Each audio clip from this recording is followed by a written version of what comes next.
Hola, conoce a Lucía. Lucía, tal como tú, es una estudiante y se encuentra bajo mucho estrés gracias a los exámenes finales.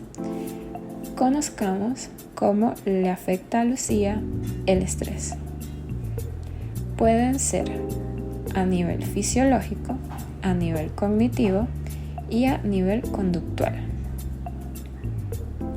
Fisiológicamente, Lucía verá aumentada la disponibilidad de energía, la producción de glucosa, se inhibirá la digestión, el crecimiento y la reproducción, tendrá problemas de ovulación y, de ser hombre, problemas de erección, es decir, se activa el sistema nervioso autónomo.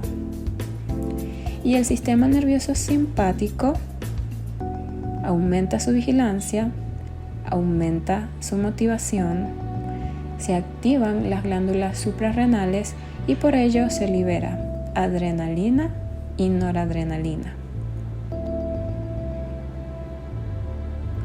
En lo cognitivo, el estrés afecta su memoria. Se medirá el nivel de afectación dependiendo de la duración del estresor. Estresores de baja y media intensidad aumentan la cognición y los niveles de glucosa circulante descienden durante la exposición al estrés. En lo conductual, el síntoma inmediato del estrés es el padecimiento del síndrome de adaptación. Pueden sufrir de frustración, ansiedad y depresión que, si se prolonga en el tiempo, puede derivarse en trastornos mentales y del comportamiento, por ejemplo, un incremento en la conflictividad familiar. Entonces, ¿cómo puede Lucía reponerse ante estos efectos? Veamos qué dicen algunos autores. Según Robert Sapolsky, en el año 2004, un estresor es cualquier cosa del mundo externo que nos aleja del balance homeostático.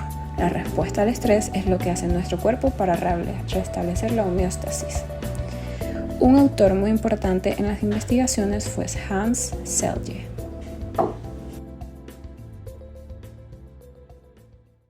Otra forma de describir el estrés es propuesta por Hans Selye, quien concluye que no es el estrés lo que nos mata, sino cómo reaccionamos ante él. Antes de hablar sobre el síndrome de adaptación, vale la pena recordar qué es exactamente un síndrome. El diccionario de la Real Academia Española lo define como conjunto de síntomas característicos de una enfermedad o un estado determinado. Fue de esta manera como Selye, en 1936, describiría el estrés, pues concluyó que se trataba de un conjunto coordinado de reacciones ante cualquier estímulo nocivo, pues no veía el estrés como una demanda ambiental o estresor, sino como un grupo universal de reacciones orgánicas y de procesos originados como respuesta a dicha demanda. Selye llegó a esta conclusión tras varios experimentos realizados en ratas, a las que expuso a diversos estímulos aversivos como frío, calor, hemorragias y veneno en cantidades no letales, y dividió las diversas reacciones de las ratas en 3 etapas: reacción de alarma, fase de resistencia y fase de agotamiento. La alarma se puede dividir a su vez en 2 partes. La primera sería la llamada fase de shock, que es una reacción inicial al elemento estresor y se caracteriza por cosas como reducción de la temperatura corporal, parálisis y caída de la presión sanguínea. La segunda parte sería la fase de contrashock, la cual se caracteriza por iniciar los esfuerzos del organismo para defenderse ante el estresor, y debido al aumento de secreciones córtico-adrenales se produce un alza de la presión arterial, pulsaciones y temperatura corporal, preparando así al individuo fisiológicamente hablando para defenderse del inminente peligro. Con el organismo preparado, inicia la siguiente etapa: resistencia. Se caracteriza en principio por un aumento de resistencia al agente, la cual es dada por una tríada de reacciones: hipertrofia adrenal, contracción del timo con una consecuente reducción de linfocitos y, por último, úlceras gástricas. Dicho esto, Selye indica que la adaptación a un agente denominado estresor ocurre a expensas de la resistencia a otros factores, un deterioro, lo que lleva entonces a la tercera y última fase. Finalmente, el agotamiento hace aparición como consecuencia de una larga exposición a altos niveles de estrés, y aparecen las que Selye llamaría enfermedades de adaptación, como shock anafiláctico y artritis, consecuencias que en ocasiones son letales.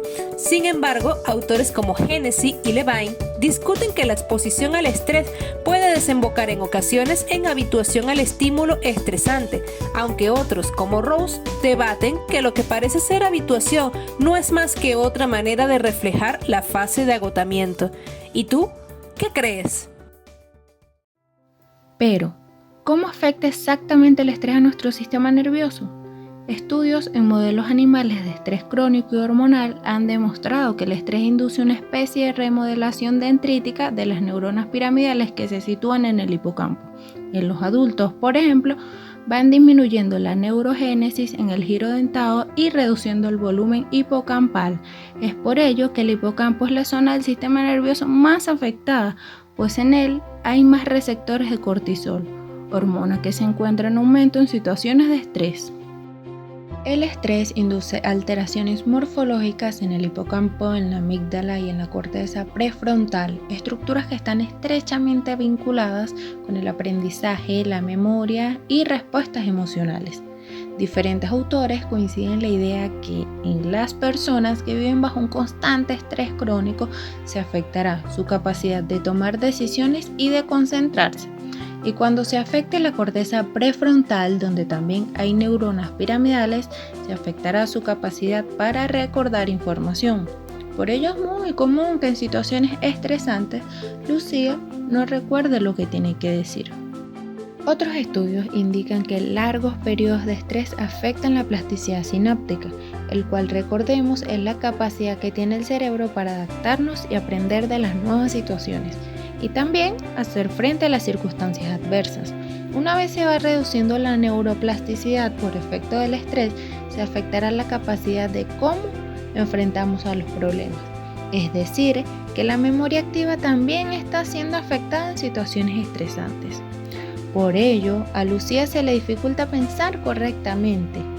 Esas emociones desagradables que Lucía percibe, como lo son el estrés o la ira, por ejemplo, desvían su atención e interfieren en su intento de concentrarse al momento de ejecutar una tarea. En definitiva, el estrés viaja por todo el cuerpo y todos nuestros sistemas se ven afectados por él. Pueden presentarse problemas cardíacos, digestivos, inmunológicos. Sin duda, el cerebro puede ser el órgano más afectado.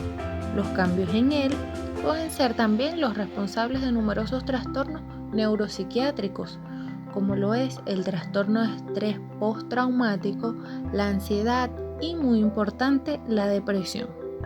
El estrés también incide en el comienzo y el curso de diversas enfermedades neurodegenerativas, como lo es el Alzheimer. ¡Epa! Es contigo. Gracias por tu atención. Esta fue una presentación realizada para la Cátedra de Psicología Experimental en el semestre 2021-2.